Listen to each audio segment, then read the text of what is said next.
अस्सलाम वालेकुम मेरे प्यारे यूट्यूब फैमिली, कैसे हैं आप सब। आई होप आप सब ठीक ठाक होंगे। अल्लाह का शुक्र है मैं भी बिल्कुल ठीक हूँ। Welcome back to Niqabi UK vlog. So आज यूके पाकिस्तानी मॉम व्लॉग में आप देखेंगे कि मैं बनाऊँगी मज़ेदार सा शाही कौरमा और आपके साथ इसकी मज़ेदार सी रेसिपी शेयर करूँगी। उसके साथ साथ मैं आपके साथ शेयर करूँगी कि मैंने किस तरह ऑर्गेनाइज़ की अपनी कबर्ड्स, जो कि काफ़ी दिन से पेंडिंग थी और मुझे यही था कि मैं ऑर्गेनाइज़र ला कर जो है ना इसको किसी तरह से सेट करूँ। Because as you know UK में घर और अलमारियाँ इतनी छोटी छोटी होती हैं और उसको ऑर्गेनाइज़ करने के लिए फिर यहाँ पर ऑर्गेनाइज़र और इस तरह की चीज़ें भी मिल जाती हैं जिससे ईज़िली आप जो है ना ऑर्गेनाइज़ कर सकते हैं। अच्छा चलें चलते हैं पहले सबसे अपनी रेसिपी की तरफ। से यहाँ पर जो है मैंने 2 प्याज लिए थे मीडियम साइज़ के, इसको मैंने अच्छी तरह से ब्राउन किया। यहाँ पर मैंने हाफ़ के जी, अगर हो सके तो 1 केजी ले लें। मैंने यहाँ पर हाफ़ के जी लिए थे क्योंकि ये ग्रीक योगर्ट काफ़ी जो है ना थिक होता है। सो यहाँ पर हाफ़ के जी मैंने लिया था योगर्ट। उसके अंदर मैंने डाला था नमक 1 टीस्पून और हल्दी हाफ़ टी स्पून। इसमें डाला था मैंने लाल मिर्च डाली थी 1 टीस्पून और सूखा धनिया मैंने डाला था 1 टीस्पून। और फिर ये जो प्याज मैंने इसको ब्राउन करके अच्छी तरह से ये भी मैं दही के अंदर डाल दूँगी और इसको जो है ना अच्छी तरह से ग्राइंड करके मैं इसका पेस्ट बना लूँगी। सो यहाँ पर ये स्टेप बहुत इम्पॉर्टेंट होता है। इसमें जो जायका लाने के लिए जो इस कौरमे के अंदर ना ये स्टेप सबसे इम्पॉर्टेंट होता है। सो बस ये प्याज मेरे हो गए थे। अब मैं सारे प्याज निकालूँगी और इसको जो है ना दही के अंदर डालकर इसको अच्छी तरह से हम इसको ग्राइंड कर लेंगे। जब मैंने फ़र्स्ट टाइम ये रेसिपी ट्राई की ना तो मेरे हस्बैंड और घर वाले तो दीवाने हो गए इस कौरमे के।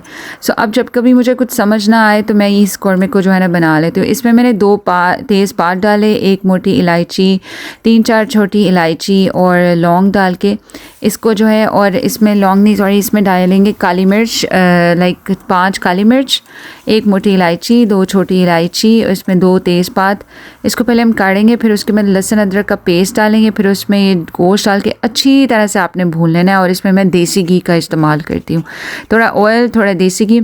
अच्छी तरह से इसको जब वो भुन जाएगा फिर इसके अंदर आपने वो जो आपने पेस्ट बनाई थी ना वो डाल देनी है। वो डाल के जब अच्छी तरह से इसको भूनेंगी और ऊपर जब उसका ऑयल आ जाएगा ना फिर आपने इसमें 1 लीटर तकरीबन इसमें आपने पानी डाल के इसको हल्की आंच पे बस इसको पकने देना है। और साथ में जब मैंने उसको पकाया था गोश्त को तो उसके अंदर जब मैं भून रही थी उसमें मैंने 1 छोटी चम्मच जो है वो काली मिर्च की डाली थी और पेपरिका पाउडर डाली थी। वैसे इसमें जो है ना देगी मिर्च जाती है लेकिन मेरे पास देगी मिर्च नहीं थी। अगर आपके पास देगी मिर्च ना हो ना तो कलर के लिए और टेस्ट के लिए ना आप पेपरिका पाउडर डाल दें। सो मैंने 1 भरकर चम्मच पेपरिका पाउडर डाला था। इतना मज़े का आप यकीन करें ये कौरमा बनता है, हल्की आंच में पकता है और इतना टेस्टफुल होता है ना। सो बस यहाँ पर मैंने कहा चलो बस पहले सबसे बच्चों का ये जो है ना ये कबर्ड इसको ऑर्गेनाइज़ करती हूँ। सारी बुक्स निकाली। अब बच्चे क्या करते हैं बुक्स पढ़ के कभी यहाँ रखते हैं, कभी टेबल पे, कभी उधर, लाइक ये जो साइड जगह है ना जहाँ पर ये विंडो है। सो मैंने कहा मैं इसका क्या करूँ, बहुत प्रॉब्लम होती है ना, हर जगह किताबें बिखरी होती हैं। सो फिर मैंने कहा चलो एक ऑर्गेनाइज़र ऐसा करती हूँ कि इसमें सारी इनकी किताबें डालती हूँ और सारी इनकी जो है वो पेंसिल्स वगैरह, कलर्स वगैरह वो डाल देती हूँ ताकि जो है ना ये बार बार जो इधर उधर बिखरते हैं ना, इधर उधर चीज़ें गिर जाती हैं, वो एक जगह जो है ना वो ये सेटल हो जाए। घर को ऑर्गेनाइज़ करके जो आपको दिली सुकून मिलता है ना उसका कोई मतलब मोल नहीं है। बस अब आगे थी इन कपड़ों की बारी। फल्ला आप देख सकते हैं कि कितना यहाँ पर ये लाइक इसी तरह ही होता है। जब मैं कपड़े निकालती थी ना और मतलब 1 निकाला 2 निकाले सारे ऐसे इस तरह गंद मच जाता था। फिर मैंने काफ़ी सोचा कि इसको मैं किस तरह से समेटूँ। पहले मैं कभी तय करके रखती थी, कभी कुछ बैग्स में डाल के रखती थी। फिर मैंने कहा अब तो मुझे कुछ करना पड़ेगा। फिर जब पाउंड एंड गई और मुझे इसका हल मिला तो आई वाज सो हैप्पी। बस अब यहाँ पर मैंने नॉन स्टॉप कपड़े इस्त्री करना शुरू कर दिया और उसको बारी बारी हैंगर्स में हैंग करके इधर हैंग कर दिया। बस फिर इसके बाद मैंने कहा सोचा कि मैं ना थोड़ा सा अपनी माइक्रो नीडिंग कर लेती हूँ। काफ़ी दिन से मैं सोच रही थी इस बारे में, तो काफ़ी इससे फ़र्क पड़ता है। खैर मैं आपको अपनी नेक्स्ट वीडियो में बताऊंगी कि इसका कैसा रिज़ल्ट आया मेरे चेहरे पे। और बस ये बन गया था कौरमा, मज़ेदार, इतना मज़े का ये बना था। साथ में मैंने फ्रेश रोटीज़ बनाई थी और बस दैट्स इट। फिर अगला दिन स्टार्ट हो गया तो मैंने सोचा आपके साथ नेक्स्ट डे भी आपके साथ शेयर कर देती हूँ। बिकॉज़ ये जो सारा कुछ मैं आपको दिखा रही थी ना ये उस दिन जब हम फ्राइडे वाले दिन जुमा पढ़ने के लिए गए थे ये उस दिन का दिन था। सो बस ये नेक्स्ट डे ये सैटरडे का दिन है। सो बस हमने सुबह नाश्ता वगैरह किया। किया, बच्चे फिर बाहर फ़ुटबॉल खेलने के लिए चले गए, बाहर बैकयार्ड में फ़ुटबॉल खेल रहे थे, तो मैंने कहा चलो तब तक जो है ना मैं अपने ये बर्तन वगैरह धो लेती हूँ। सो बस यहाँ पर उस दिन मैं काफ़ी थक गई थी, बिकॉज़ बच्चों को जुम्मा पढ़ाने के लिए भी लेके जाना था, घर के भी काम थे, और लेकिन मैंने कहा अगर मैंने ये काम पेंडिंग पे छोड़ दिया ना तो फिर ये ऐसे ही रहेंगी कबर्ड्स, मुझे कुछ करना पड़ेगा। सो वह उस दिन फिर मैं आई, और बेशक मैं इतनी थकी हुई थी, लेकिन मैंने कहा नहीं, अगर मैंने हिम्मत ना की ना तो फिर ये काफ़ी दिन फिर आप कोई काम अगर आप ऐसे करें ना कि आज करते हैं आज करते हैं आज करते हैं, तो वो दिन आता ही नहीं कि जिस दिन वो काम होता है। तो मैंने कहा नहीं, आज मुझे हिम्मत करनी पड़ेगी और आज मुझे ये समेटना ही पड़ेगा। सो बेशक मैं थकी हुई थी, जो भी था, और बस अल्लाह की तरफ से उस दिन मेरे हस्बैंड की भी गाड़ी का टायर पंचर हो गया, और वो बेचारे अपना परेशान थे। और बस फिर ये है कि जब मैंने ये सारा कुछ निकाला हुआ था, तो चूँकि उनकी गाड़ी का टायर पंचर हो गया था और फिर वो थोड़ा लेट आए थे घर, सो आई वाज लाइक चलो मुझे टाइम मिल गया, एटलीस्ट मैं उनके सामने इतना खिलारा और ये गन वगैरह नहीं डाला हुआ, because he doesn't like it. उनको होता है ना कि क्या मतलब इतना ज़्यादा तुम एफ़र्ट करती हो तो डोंट डू इट ना, बट फिर ये एफ़र्ट करनी पड़ती है, आपको ऑर्गेनाइज रखना पड़ता है घर, अदरवाइज़ आप ख़ुद जो है ना ऐसे पता नहीं अजीब सा आपको हो रहा होता है घर में। स्पेशली मुझे तो बहुत अजीब होता है जब चीज़ें ऑर्गेनाइज नहीं होती, जगह पे नहीं होती, एंड घर ऐसे साफ़ नहीं होता, तो फिर मुझे बहुत अजीब सी फीलिंग आती है, बिकॉज शुरू से मतलब हमें इसी तरह से ही तरबियत दी गई है कि मतलब घर को साफ़ रखें, या अपने इर्द गिर्द जो अलमारियाँ हैं, चीज़ें हैं, उसको ऑर्गेनाइज रखें, सलीके से रखें। सो जब ये ऐसा नहीं होता ना तो मुझे बहुत उलझन होती है। बस फिर मैंने सोचा कि अब जब मैं पाउंडलैंड गई, पहले तो मैं बॉक्सेस लेने के लिए गई थी, पहले मैंने सोचा था कि कुछ बॉक्सेस लेकर आती हूँ ना, उस तरह से बड़े बड़े बॉक्सेस, उसमें कपड़े रख के तो ऊपर से उसको मतलब बंद कर दूँगी बॉक्स को। इस तरह के भी बड़े बड़े बॉक्सेस मिल जाते हैं पाउंडलैंड से ना। लेकिन फिर जब मैंने ये बास्केट देखी ना, मैंने फिर ये सोचा कि ऐसा करती हूँ, हैंगर्स ले लेती हूँ ज़्यादा सारे, क्योंकि हैंगिंग वाली ज़्यादा है, तो ऐसा करूँगी कि फिर उसको सबको इस्त्री करके जो अभी मौसम के कपड़े हैं वो सारे हैंग कर दूँगी इस्त्री करके। बाकी जो एक्स्ट्रा कपड़े हैं उसको फिर मैं नीचे बैग में रख दूँगी, जो बेड के नीचे मैंने बैग्स रखे हुए हैं उसके नीचे रख दूँगी। और फिर उसके अलावा जो मेरे जैसे नाइट वेयर्स होते हैं, मेरे स्लीपिंग वेयर्स होते हैं, तो उसको जो है ना मैं एक बास्केट में जो है ना अच्छी तरह से प्रेस करके उसके अंदर रख दूँगी। फिर जब मैंने ये सब कुछ किया तो अल्हम्दुलिल्लाह वाकई में सारा कुछ सेट हो गया था। आज का दिन, कल के दिन तो मैंने अपने सारे कपड़े किए थे। आज का दिन जो था ना वो था लाइक मेरे सारे बुर्का वगैरह, वो इधर मैंने अपने हस्बैंड की कबर्ड के साथ थोड़ा सा मैंने वो कबर्ड ली हुई थी, तो उसमें मैंने शेयर करके रखे हुए थे। ये पहले कबर्ड जो थी ना, ये दोनों मेरे ही रूम में थी, लेकिन चूँकि मेरे बच्चों की कबर्ड जो थी वो टूट गई थी, वो फिर हमने डिस्कार्ड कर दी। तो अब बच्चों का प्रॉब्लम हो रही थी, तो मैंने कहा चलो एक कबर्ड मैं अपनी बच्चों के साथ शेयर कर लेती हूँ। जब मैं ये कबर्ड उनके साथ शेयर किया, अब ये है कि उनके भी कपड़े आ गए, मेरे भी कपड़े आ गए। बस अब ये था कि मेरे जो बुर्के वगैरह जो मैंने बाहर पहने होते हैं, जो मेरे ड्रेसेस होते हैं, वो उसकी जगह उस अलमारी में नहीं थी। मैंने कहा चलो आज फिर उसको करते हैं। बस फिर यहाँ पर मैंने सफाई वगैरह करके ये इस तरह मैंने ये धनिया लेकर आई थी टेस्को से, उसको मैं पानी वगैरह देती हूँ, ये बड़ा अच्छा रह जाता है, काफ़ी दिन निकल जाता है थोड़ा थोड़ा अगर आप यूज़ करते रहे ना। बस यहाँ पर आज मैंने कहा चलो आज हिम्मत करके ना फिर इसको भी कर देते हैं आज। दिल तो नहीं कर रहा था because I was so tired, और पता मेरी हल्की हल्की सर में भी दर्द हो रही थी, बिकॉज़ कल काफ़ी काम था। जब मैं एक्स्ट्रा काम कर लेती हूँ ना बहुत ज़्यादा, फिर मैं काफ़ी ना लो फील करती हूँ। लेकिन मैंने कहा नहीं, अगर आज छोड़ दिया ना तो फिर यह है कि काफ़ी दिन लग जाएंगे इस काम को। बस फिर यहाँ पे जो है ना सारे फिर मैंने ये ड्रेसेस और जितनी भी ये सब कुछ था ना यहाँ पे, ये सब को मैंने बाहर निकाला और फिर मैंने यहाँ पे सॉर्ट आउट किए। और मैंने फिर कहा कि ये जो सारे इस तरह के फैंसी है ना मेरे ड्रेसेस, इन सबको मैं इस्त्री करके तो उसी कबर्ड में रखती हूँ, और इस कबर्ड में सिर्फ़ और सिर्फ अपने बुर्के और ड्रेसेस रखती हूँ, ताकि जो है ना इस तरह के जो मेरी शलवार कमीज़, ये जो मेरे एशियन वेयर्स हैं, ये सारे मैं एक ही जगह पे रखती हूँ, ताकि वहाँ से निकाले पहने और दोबारा उसको इस्त्री करके वहाँ पे हैंग कर दिए। बस ये चीज़ जो है ना आपको एक दफ़ा हिम्मत करनी पड़ती है, एक दफ़ा आपको ऑर्गेनाइज जब आप कर लेते हैं एंड दैट्स इट, फिर आपका ये जो आपने अपना सिस्टम ऑर्गेनाइज किया होता है ना अपने घर में, वो दोबारा ख़राब नहीं होता। वाकई में बस थोड़ी सी हिम्मत चाहिए होती है इंसान को ये इस तरह के काम करने के लिए। आई नो टफ़ लगते हैं, मुश्किल लगते हैं ये काम, और इसके लिए ऑफ़ कोर्स आपको एक्स्ट्रा टाइम भी निकालना पड़ता है और आपकी एफ़र्ट भी ज़्यादा लगती है। लेकिन यकीन करें जब आप ये काम कर लेते हैं ना तो फिर आहिस्ता आहिस्ता आपका घर ऑर्गेनाइज लगता है और आप सुकून में होते हैं। आपको डेली जो आपके बेसिस पे जो काम होते हैं ना वो साथ साथ होते जाते हैं। बस इसी तरह ये कुछ अबाया जो थे वो मेरे मतलब मुझे लग रहा था कि वॉश होने वाले हैं, बस जो वॉश होने वाले थे वो सारे मैंने निकाले, उनको फिर मैंने वॉश किया, हाथ से वॉश करके वो जो है ना वो मैंने बाहर डाले। आज सुबह से जो मौसम जो था ना थोड़ा ठंडा हुआ था, इसलिए आप देख सकते हैं मैंने स्वेटर पहना हुआ है, मुझे ठंड लग रही थी और थोड़ी सी मेरी तबीयत भी जो है ना इस तरह लो थी, तो मैंने कहा स्वेटर पहन ही लेते हैं इससे पहले कि जो है ना तबीयत और ज़्यादा ख़राब हो जाए। सो बस यहाँ पर करते करते जो है ना मुझे तकरीबन मुझे लाइक लेट आफ्टरनून हो गया था मुझे ये सब इस्त्री करते हुए, तो मैंने खूब जो है ना इस्त्री जो है ना आज मैंने की।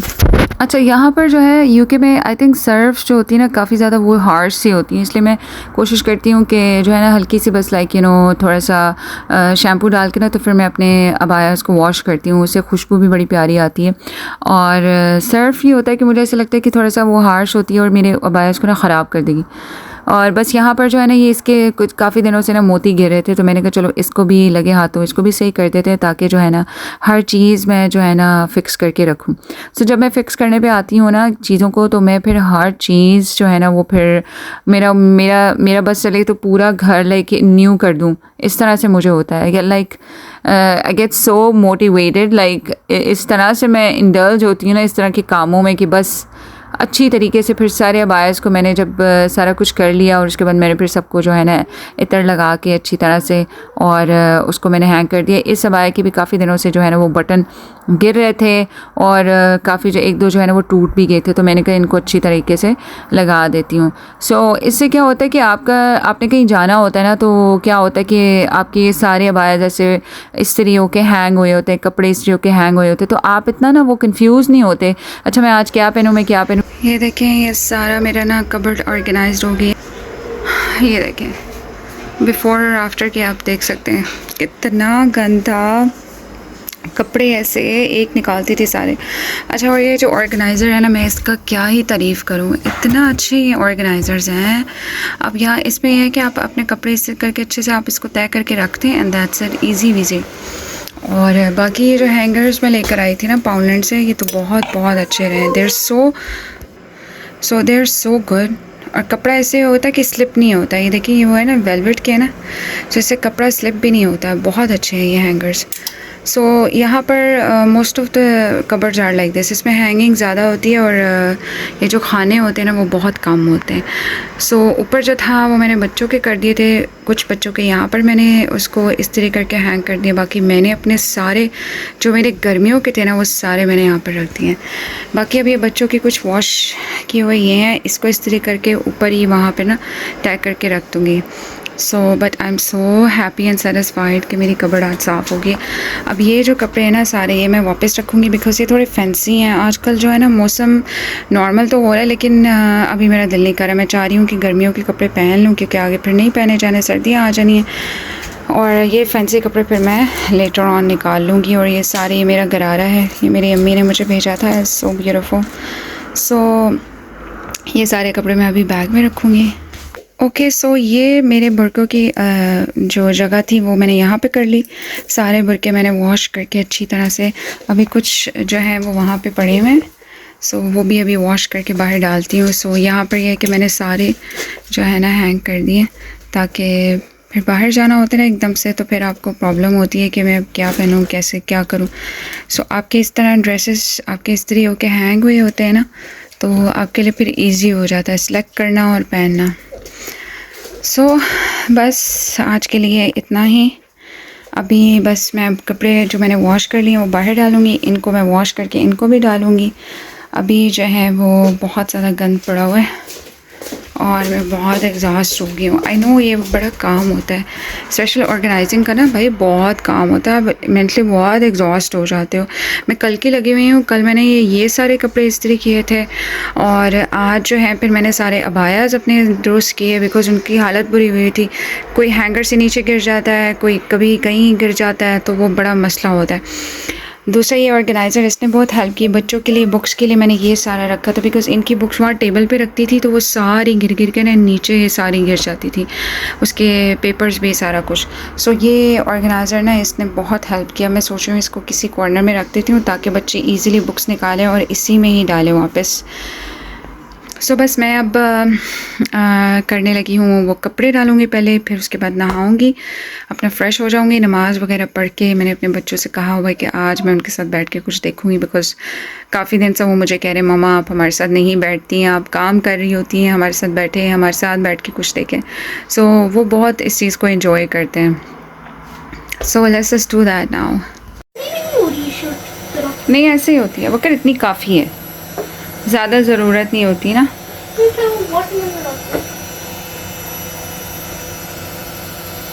कि क्या बना रहे हो आप स्पेस? ओके सो मैंने जो है ना नहा धो लिया है, शुक्र अल्लाह का। लेकिन आई थिंक मुझे थकावट होगी, कल से मैं जो है ना कॉन्टीन्यूसली ऑर्गेनाइजेशन कर रही हूँ अपने घर की। कबर्ड ऑर्गेनाइज कर रही हूँ, इस्त्री कर कर कपड़े। मेरी तो मत वज की कसम से, मेरे तो इतने सर दर्द है। I am just so oh my god like उफ। अच्छा वहाँ पे ना सामने मुझे लगता है कोई ना बारबेक्यू कर रहा है, खुशबू भी आ रही हो ना, वो ऐसे धुआं उड़ रहा है। अच्छा तो मैंने बनाई है चना चाट जी, मज़ेदार। बहुत ही सिंपल तरीके से मैंने कैन वाले चने लिए थे और आलू, उसको जल्दी जल्दी बॉईल किया था, जल्दी बॉईल हो जाते हैं। तो बस इसमें मैंने ना इमली का वो जो पानी में डाल के ना गूदा, उसको मैश कर लिया, उसकी गुठलियाँ निकाल के वो डाला, पानी डाला, चाट मसाला डाला, इसमें 2 टमाटर मैंने, 1 प्याज डाला मैंने, 1 हरी मिर्च डाली मैंने, लाल मिर्च थोड़ी सी डाली, थोड़ी सी काली मिर्च डाली, चाट मसाला डाला मैंने, नमक डाला और इन सबको मिक्स करके हरा धनिया डाला और थोड़ा सा मैंने दही डाला अभी ना ऊपर। सो बहुत ही मज़े की है। It is very very tasty. बस जी इसी के साथ आज दिन का एंड होता है। मेरे हस्बैंड भी आने वाले हैं एंड अल्हम्दुलिल्लाह अपने घर को ऑर्गेनाइज़ करते हैं ना तो वाकई एक सुकून सा मिलता है। ऐसा लगता है आपका दिमाग भी ऑर्गेनाइज्ड है। पिछले दिनों मुझे ऐसा लग रहा था क्या मेरी अलमारी से एक कपड़ा निकालती थी सारे निकल जाते थे, तो मुझे इतनी उलझन होती थी, मैं कहती थी यार इसका क्या करूँ। वो तो फिर शुक्र है पाउंडर ने इसका मसला हल कर दिया, वो मैंने वो ऑर्गेनाइज़र लेकर आया और साथ में हैंगर कर करके मैंने इस्त्री, मैंने कहा अब तो ना मैंने कबर्ड ऐसे चमका देनी है ना। बस अभी मेरा ना थोड़ा सा बस ये मेरा एक ये बुर्का और ये मेरा बस हाँ ये वाला बुर्का रह गया बस ना। सो बस ये रह गया, बाकी अल्लाह का शुक्र है सारा मैंने कर दिया। बच्चों के भी कपड़े इस्त्री, अपने हस्बैंड के भी मैंने कपड़े इस्त्री करके हैंग कर दिए। मैंने कहा चलें वो भी ना खुश हो जाएंगे। सो उनके भी मैंने यहाँ कपड़े इस्त्री करके हैंग कर दिए। उनके काम के भी जो कपड़े थे ना वो भी मेरे ना 1-2 दफ़ा मतलब मिस हो गए। पहले मैं हालांकि करके रखती थी, तो आजकल जो है आई डोंट नो इतनी सुस्ती हुई है। सो बस अल्हम्दुलिल्लाह फॉर एवरीथिंग एंड अल्लाह का शुक्र अदा करते हैं हम हर चीज़ पे, हर नेमत पे अल्लाह ने जो दी है। बस अल्लाह ताला हमें जो है ना ख़ात्मा बिल ईमान दे, ईमान के साथ हमारी रूह जो है ना इस दुनिया से चली जाए। और बस इसी के साथ अपना और अपनों का ख्याल रखें। इंशाल्लाह see you guys in the next vlog और लेट्स सी जज़ाकल्लाह खैर एंड फ़ी अमान अल्लाह।